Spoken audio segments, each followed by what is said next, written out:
Hey everybody, I've been getting a lot of questions ever since we got back from Cuba on how to actually travel there legally, considering American travel to Cuba for tourism is illegal. So you have to meet one of 12 criteria, and most people are a little intimidated. So I decided just to put together a video and go over some of the loopholes, how to get there without spending a lot of money to join like a travel group. As well as a bunch of do's and don'ts while you're over there. And I'm even going to go over the costs, just so everybody can see how affordable it is to go to Cuba or anywhere in general. So let's get started. Well, the first thing I'm sure you're aware of is you're actually going to have a passport. My sister went with me and she didn't even have a passport yet, but she had heard that she could get one in about 2 weeks if she actually went ahead and purchased her tickets and could provide proof that she had a flight coming up. So she did that, and we went out on a limb, and sure enough, they expedited it, and it got in, I believe, in about 10 days. So that actually worked.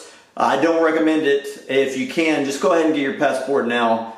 Don't wait till the last minute, because there's stuff that could go wrong.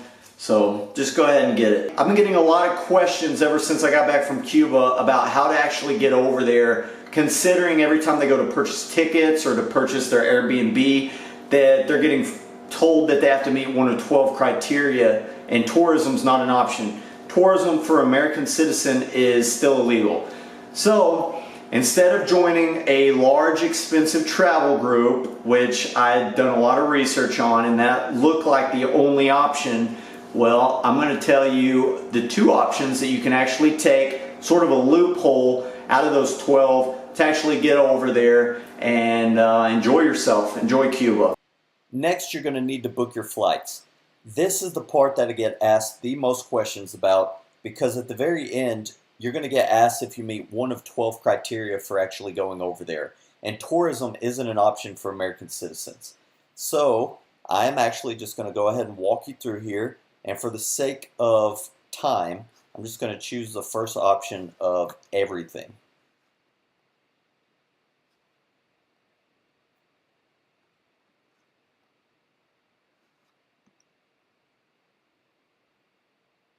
Now here we are, 12 reasons to visit.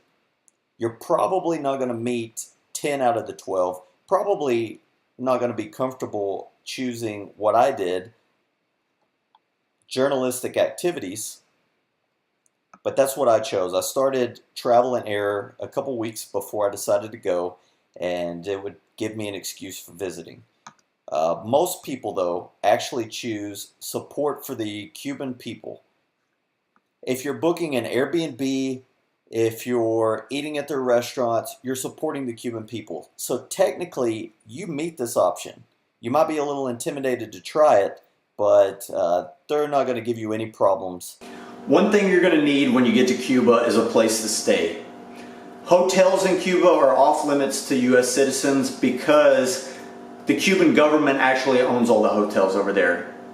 So our government, being that they're still kind of at odds with the Cuban government, is not allowing us to support the Cuban government in any way. So we have to stay at Casa Particulares, which is a locally owned home from a Cuban citizen, a privately owned home. So you can either stay in just a room or you can rent the whole house. There's lots of options on Airbnb. I've used Airbnb on lots of trips. When I was in Mexico City last year, I stayed in a really nice area for 19 bucks a night. Very cool. I recommend you at least check it out, see what's available.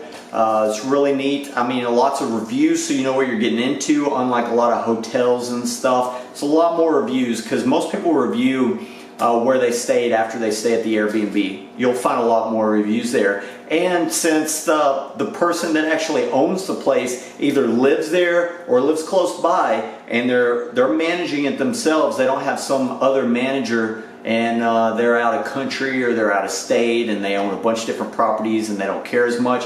No, it's locally owned and their hands are in the business. So it's going to be clean, it's going to be well taken care of. They're going to make sure that you're having a good time there. So what I'm doing is I'm putting a link below this video, and if you'd like to try Airbnb out, I've got a link that will get you $40 off your first trip.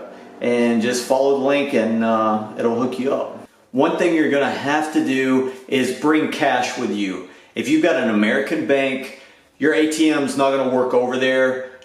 Tried several in Havana, tried one in Vinales that a German couple was actually using, and it worked just fine for them. And I thought maybe my bank had flagged me for being over there in Cuba, so they went ahead and blocked my card because they thought maybe it was stolen. Well, as soon as I got back to the US and tried to use it in the airport, it worked.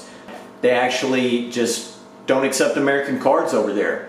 So bring plenty of cash, bring lots of cash. We brought just enough to get by. The last couple days we had to kind of watch what we were spending on, but I mean our tickets were paid for, so we're gonna get back home. Our Airbnbs were paid for in advance, so we had a place to stay.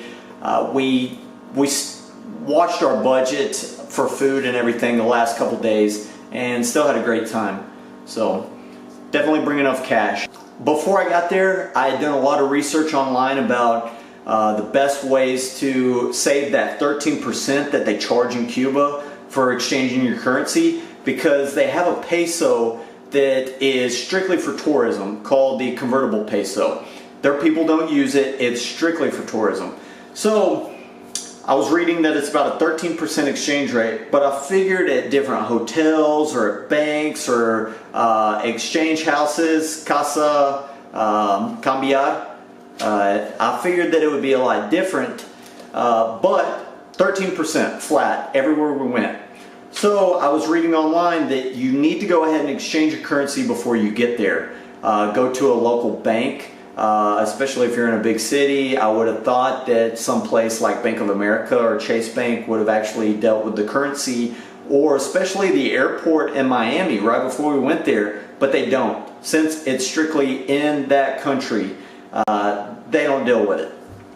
And another thing is, the Cuban government, they tagged their convertible peso to the US dollar, 1 for 1.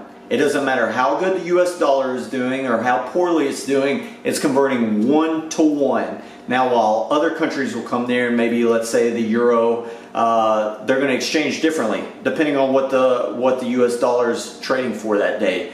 But ours is going to convert 1 to 1, and then they're going to take 13% of everything that you exchange and keep it. So you're losing a lot of money compared to like a Latin American location, like South America or Central America or Mexico.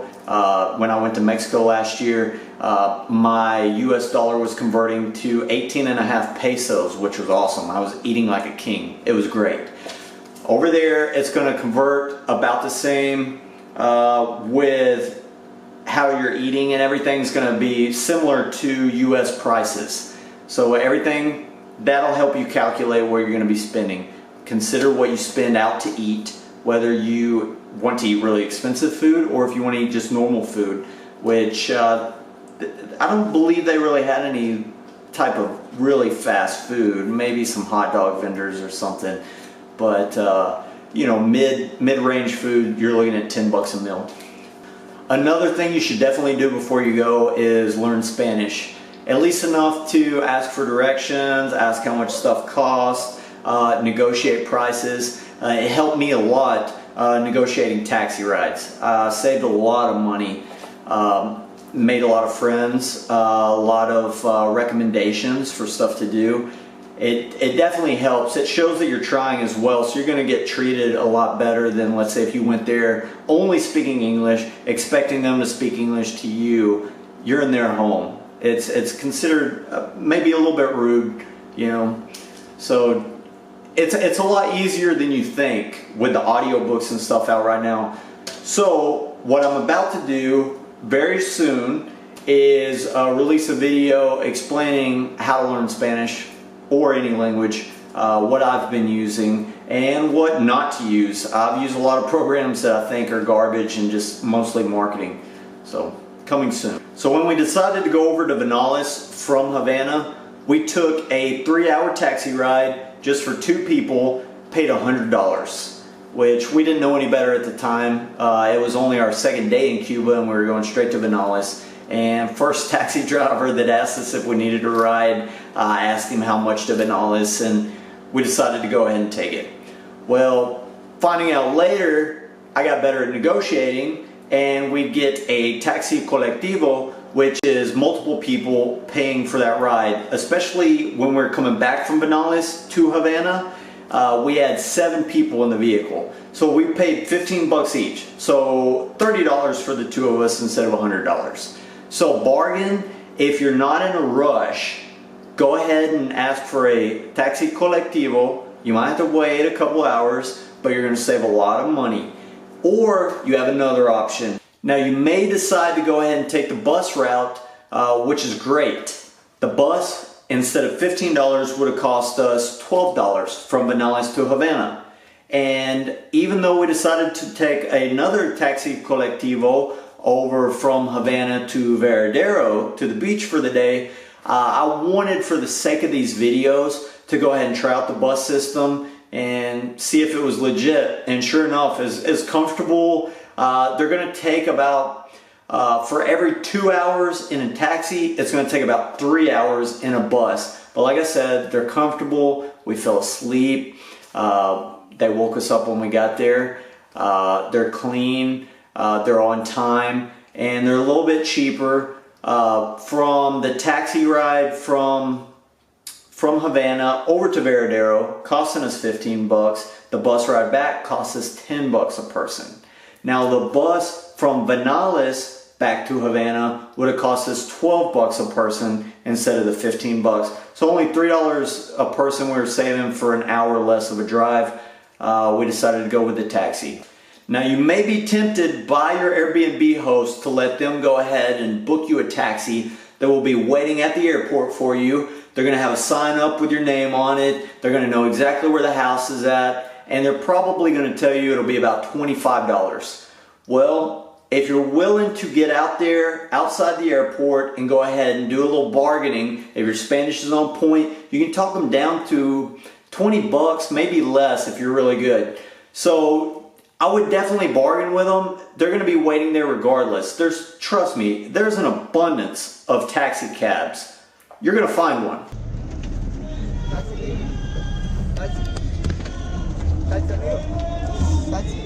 One thing that you should be doing is shopping where you see the local shopping. When it comes to getting the water or anything, if you're going to something that's out on the main street, they're probably going to charge you about $1, $1.50 for a 20-ounce bottle of water. Now, if you see where the locals are shopping, if you go in there, you're probably going to get a whole liter of water, and it's going to cost you about 50 cents. So definitely use your money wisely. Like I said before, if you got a lot of money and you don't care, do your thing. Buy wherever it's convenient. But if you're wanting to make the most out of your trip and being able to travel more often, like I do, I'm always watching where my money's going. So definitely go to where the locals are shopping. You're going to save a lot of money in the long run. It's going to add up. We're also reading that we may want to take some bug spray. They apparently have a lot of mosquitoes over there. Well, one thing I noticed when we were rock climbing, I did actually bring some off, but I only got bit like 2 or 3 times the whole day, and they actually didn't even bother me as much as like the United States mosquitoes around Texas, Arkansas, Louisiana. They weren't nearly as bad, nearly as aggressive. They were just kind of a little bit of a nuisance. So I would still take the bug spray. You can get the little travel carry-on size, but you're probably not going to need it. One thing that you're definitely going to need while you're there is sunblock. Now, I brought mine, and I didn't even use it until the 6th day. We were in Veradero, and I waited till we got to the beach, which was dumb, because we did so much walking around Havana, especially, and Vinales, even though it was a lot of shaded spots in Vinales, so it wasn't as bad. But in Havana, we got a lot of sun. I even peeled when I got back. It was horrible. So put on the sunblock, put it on every day. Make sure you take it. It's going to come in handy. Even in February when we went, it was a lot of sun out. One thing you have to understand when you go over there is there are a lot of people that are salesmen over there. They're getting a commission from taking you to specific restaurants, taking you to specific taxi drivers. Don't be afraid to say no. If you cannot say no, you're gonna come home without any money. You may run out of money before the end of your trip, because they're gonna take you to the most expensive places. They're gonna get a cut of whatever they take you to. So do not be afraid to say no. Get good at your Spanish. They're gonna take advantage of the people that don't speak as well when it comes to Spanish. They're gonna learn English just to be able to get your business and to be able to bring you to other businesses that can't speak English. They're getting paid to do this. So don't be afraid to say no. Get in your mind before you get there. What you need to do, unless it's absolutely important that you contact somebody, is let everybody know that you're going to be disconnected for a while. They don't have any phone service over there for you. The locals have phone service, but they don't have internet over there. They don't have Wi-Fi. What you have to do is you got to go to a little vendor that sells these $1 per hour Wi-Fi passes with a little scratch off card, and you'll use the number and you'll log into the Wi-Fi. But there's only so many hotspots in, let's say, Veradero. So it's very difficult to use internet there. It's cheap. I didn't try out the internet because I didn't need it. I was kind of enjoying being disconnected from all the news and everything for a while, for a week. It was great. It was very relaxing. But if you absolutely had to, you could get internet there, but just know that you're going to have to go to a little local vendor, get a card, and you're going to have to look for all the people staring at their phone somewhere on the corner. So probably my favorite place in Cuba was actually Vinales, where we decided to do our rock climbing. Beautiful, absolutely beautiful mountains. The people were amazing. The houses are so colorful and so relaxing there and so friendly. We absolutely loved it. We wish we would have spent more than 2 days in Vinales. Maybe cut a day off of Havana and tacked it on and made 3 days in Vinales. Something to consider. There's so much to do there. Definitely check out the cave bar while you're there. It's beautiful. It's amazing. That's where all the tobacco fields are. That's where they grow a lot of the coffee there. It's a great place. I could probably spend a month there and never got bored. So if you're going to be in Havana, I definitely recommend that you check out Havana Vieja, which is it's absolutely north, maybe a little bit northeast Havana, and Havana Vieja is old Havana. It's where it's where most of the old architecture is. It's absolutely gorgeous. I got spent days just walking around and looking at all the buildings, all the sights to see. It was amazing. So definitely check that out for sure. Now when it comes to errors that we made while we were in Cuba or planning the trip to Cuba, there's very few of them. One thing is, as I told you earlier, use your sunblock, use plenty of it. What I wish I would have done is went ahead and bought the visa online that like let's say American Airlines will send you an email telling you you need a visa before you get there.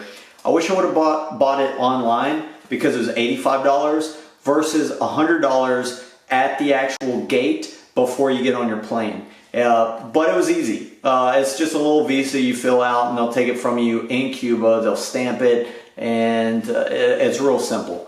So no harassment about being a American over there. Checking your credentials. Like I said earlier, we wish we would have spent a little more time in Vinales, and I definitely wish I would have went down to Trinidad. If I would have known the bus system and the highways were as nice as they were, the highways they're nicer than the ones here in the US, in my opinion. They were great. So I actually expected some ran down roads, hard to get to different places. I figured long trips, but we could have easily made a trip down to Trinidad, and next time I go to Cuba, I'm definitely going to do that. As I told you earlier, that first taxi ride that we took from Havana to Vinales, we definitely overpaid by $70. We could have saved about $70 $15 a person in a taxi colectivo instead of paying full price of $100 just for the two of us to go over there. We definitely should have brought more money. We could have purchased a lot more gifts and souvenirs to take back home to family and everything, but we still had a great time. We had enough money. Fortunately, we had enough money, but definitely make sure that you're taking plenty and then take a little bit more just to be on the safe side. It's a safe place. You don't have to worry about taking too much money. And finally, I wish I would have had my skydiving license already finished before I got over there. Veradero had skydiving on the beach. For $35, you could jump solo and you didn't have to have somebody on your back. It would have been amazing. But maybe next time I'll have my license and I'll be able to jump by myself. So here are the expenses before we calculate in any of the food costs. As I was saying earlier, you can spend anywhere from $5 to $20 for a meal on average. Of course, you can spend a little bit more if you really want better food, you know, which might be good to do maybe once or twice while you're there. Our Airbnb cost us $197.89 for 6 full nights. That was $98.95 a piece for the two of us. Our plane tickets were only $339.91. The visa that we got was $100 at the airport, but it could have been down to $85. Go ahead and purchase that online. Save yourself 15 bucks. Rock climbing cost us $50 a person, which got us full gear, an entire day of climbing for as long as we wanted from 9 a.m. until it got dark, as well as an excellent guide showing us all the routes. He would go up there and hang the ropes and stuff for us before we started climbing, and it was an excellent experience. Definitely do that. You've got to see it. For every $100 that you're converting, go ahead and take $13 out. That's your expenses on converting. Our taxi cost us $50 a person from Havana to Vinales, so $100 total. From Vinales to Havana, we paid 15 bucks a person. From Havana to Veradero, we also paid $15 a person, and we decided to take the bus back from Veradero to Havana for $10 a person. So our total for the entire trip was $691.36 a piece. That's airfare, that's everything minus the food. You're just gonna have to calculate what you expect to spend on how much you eat. So let me know any ideas that you have for upcoming trips, anything that I should include in these videos that would help out a lot.